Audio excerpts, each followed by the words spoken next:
She sells sea shells by the sea shore. ये tongue twister आपने खेला भी होगा, कहा भी होगा, सुना भी होगा, कहने में बड़ा मुश्किल है। कभी सोचा किसके बारे में कहा जाता है और ये कौन थी खातून जो कि sea shells by the sea shore बेचा करती थी? Well, it's not 100% true, but to a large extent it's attributed to a lady called Mary Anning, जो कि दुनिया की बेहतरीन फॉसिलिस्ट थी।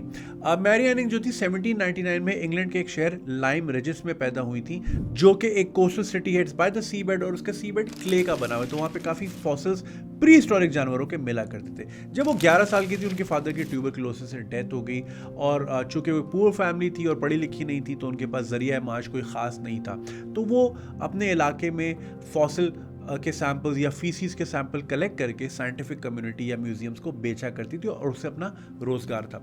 अब चूंकि वो कई सालों से वो इस काम में इन्वॉल्व थी, तो उनकी एनाटमी बड़ी स्ट्रांग हो गई थी, वो समझने लग गई थी, and she was the first person जिन्होंने एक पूरा डायनासोर का फॉसिल ढूंढा था, उसके सर से लेकर उसके टेल तक।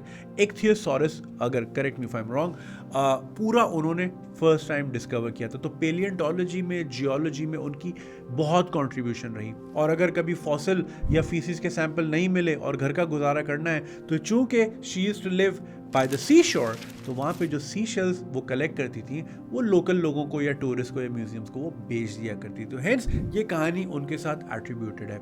अब चूंकि उनकी फाइंडिंग्स तो बहुत थी, फॉसिलिस्ट तो थी ज़बरदस्त, जियोलॉजिस्ट, पेलियंटोलॉजी में भी बड़ा कमाल था, मगर चूंकि रॉयल सोसाइटी ऑफ जियोलॉजी एक इंतहाई शॉविनिस्ट सोसाइटी थी, तो वो एक औरत plus a working class poor औरत को स्पेस नहीं देते थे, तो उनकी जो भी फाइंडिंग्स थी कभी भी उनको क्रेडिट नहीं दिया गया। 200 साल पहले का इंग्लैंड ऐसा ही था जिस तरह के आज हमारा साउथ एशिया आपको सुनने में मिलता है। औरत को स्पेस रिक्लेम करने के लिए बड़ी जद्दोजहद करनी पड़ती, और उन्होंने की।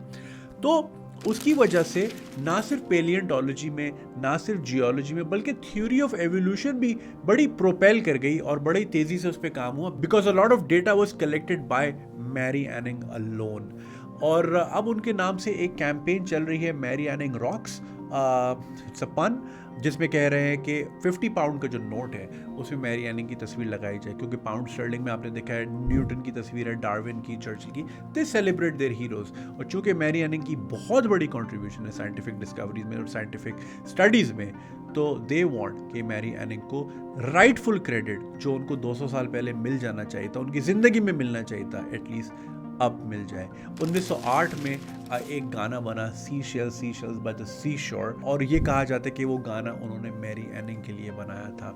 Again, it's not 100% true story, इसमें काफ़ी सारी वेरिएशंस हैं। आप ज़रूर कमेंट्स में बताइएगा आपकी फेवरेट इस तरह की स्टोरी कौन सी है। Thank you so much.